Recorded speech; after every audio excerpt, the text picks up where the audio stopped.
I'm Roland Arnold, manager of the Blackrock Smaller Companies Trust. I joined Blackrock in 2000 and have spent my entire career in UK equities, focusing on UK smaller companies.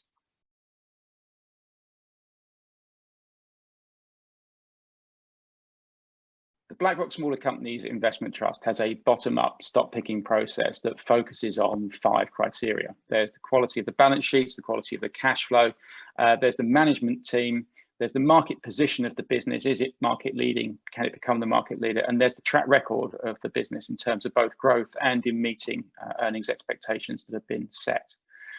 We fundamentally believe that if you're looking to invest in smaller companies, you have to appreciate the risk that comes from that sector of the market, hence why balance sheets and cash flow are so important. On businesses that are entrepreneur-led, the quality of the management team really does matter. Do we trust them? Have they shown that they can run the businesses through all market situations and market settings? The product is vital. Is it something that can lead its market? Because if it isn't, these smaller companies will lose out to the bigger players with bigger marketing budgets and bigger R&D. So all of these things matter when we're looking at these companies, and we are rigorous and religious in making sure that the larger holdings we have within the portfolio meet these 5 criteria. Other portfolio managers may take a different view. They may take a different view on what works for smaller companies, but we believe that over the last 20 years, the process that we have had has demonstrated you can get superior returns in the mid to long term.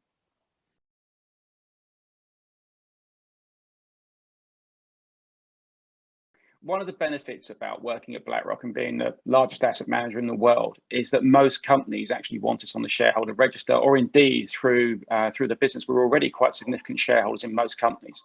That means our corporate access is second to none. So most of our idea generation comes from actually meeting companies. We think the time spent with companies is the most economic use of our time as fund managers and investors. You can find out far more about a proposition through that hour spent with management than you can through speaking to the sell side or research analysts. It's just a very efficient use of time.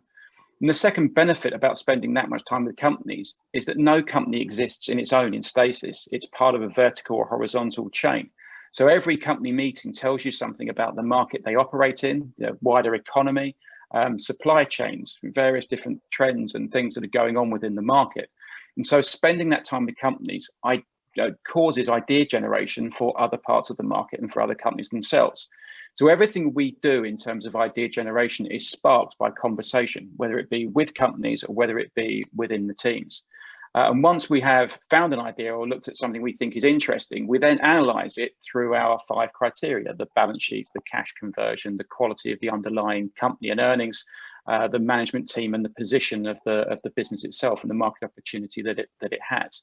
And using those 5 lenses and that framework and that time spent with companies, that's where idea generation comes into the portfolio.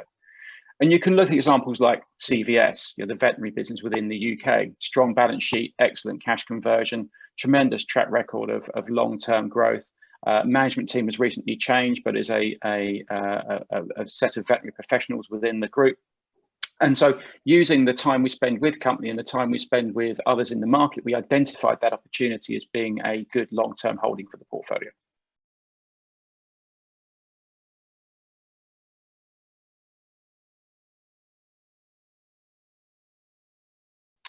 One of the benefits about having a clear investment thesis is we know what we're good at and we know what we're trying to put within the portfolio. And our quality growth bias, we think, is definitely a strategy that works for the mid to long term. Bear in mind that share prices in the mid to long term, they move in line with earnings. It's a response to the growth of the underlying earnings growth of a business. In the short term, share prices can react to all sorts of different measures. It's much more driven by sentiment than it is by fundamentals. And so our fund will tend to underperform in a period where fundamentals are less important to the market and there are other things that are dictating share price movements and flows of the underlying flows of assets and securities. Right now, we're seeing a value rotation. That's a difficult period for a fund like ours. But we fundamentally don't believe that value works in small cap for the long term. If you wish to invest in value, there are far better opportunities further up the market cap spectrum in broader, more diversified businesses. The point of investing in small cap is to invest in growth. And so periods where the market responds to the fundamentals, mid to long term, as our investments grow their earnings, that's where we will see the share price appreciation through our portfolio. And we remain committed to that mid to long term outlook.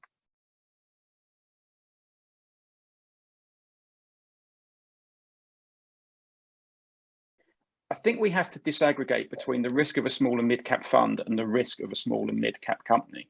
I don't think any investor can sit here and pretend that a less mature, less diversified, smaller business is less risky than a bigger, more diversified operation. It clearly isn't. If something changes fundamentally in the market of a small cap business, in that one product or service that it has, that will have a detrimental effect on the share price. Of course, the flip side is also true. As those services, as those products continue to gain success, the benefit of investing in a smaller company is you have a very focused, very niche application and exposure to that particular service or product. So the company specifics, when you're looking at a single specific company, clearly they are more risky. But that's why we manage position sizing so carefully in a portfolio. And when you look at a portfolio itself, the diversification that we bring as asset managers to a small and mid-cap portfolio, we manage that risk appropriately and spread it across a broader cross-section of companies and markets. And so that risk is controlled by portfolio construction. And actually, the gains that you get through small and mid-cap investing in the long term far outweigh the risks that a small and mid-cap portfolio can bring. If we look at a company and the importance of company specifics, look at something like Treat at the start of this year. It's already upgraded its earnings for 2021 and 2022 by 20%. Because it has secured good long-term contracts. And those contracts on a smaller earnings base have an amplified effect in terms of the earnings growth that it brings. So these small cap situations, they're more exciting. They can grow at a higher rate. And as managers, we control the risk by investing a broad portfolio, a diversified portfolio of smaller cap opportunities.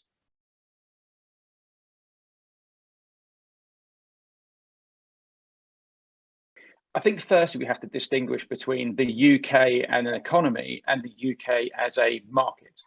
As investors, the UK market gives us access to a very broad cross-section of geographic exposure.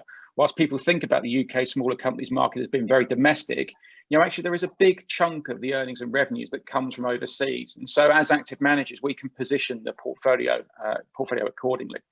The second thing is that I don't think the UK market does become in irrelevance post-Brexit. I think there are many opportunities for UK economic growth going forward, but more to the point, there are many world-leading businesses that are in the UK, listed in the UK, and continue to grow from a base in the UK. Look at something like Watches of Switzerland, which is listed in London. It has luxury watch retail in airports. It has it in Bond Street, Regent Street, Oxford Street, but it also has huge opportunity in the US, whereas a favored supplier and provider for Rolex, it is expanding its store base very, very quickly in a market that isn't particularly well served by distribution already. And so it's listed in the UK. Its operations are largely UK, but the opportunity is global. And Brexit is not making a difference to that in terms of us being an irrelevant economy. The UK still supports business, it still supports growth, and we still have many world-leading companies that reside within the UK.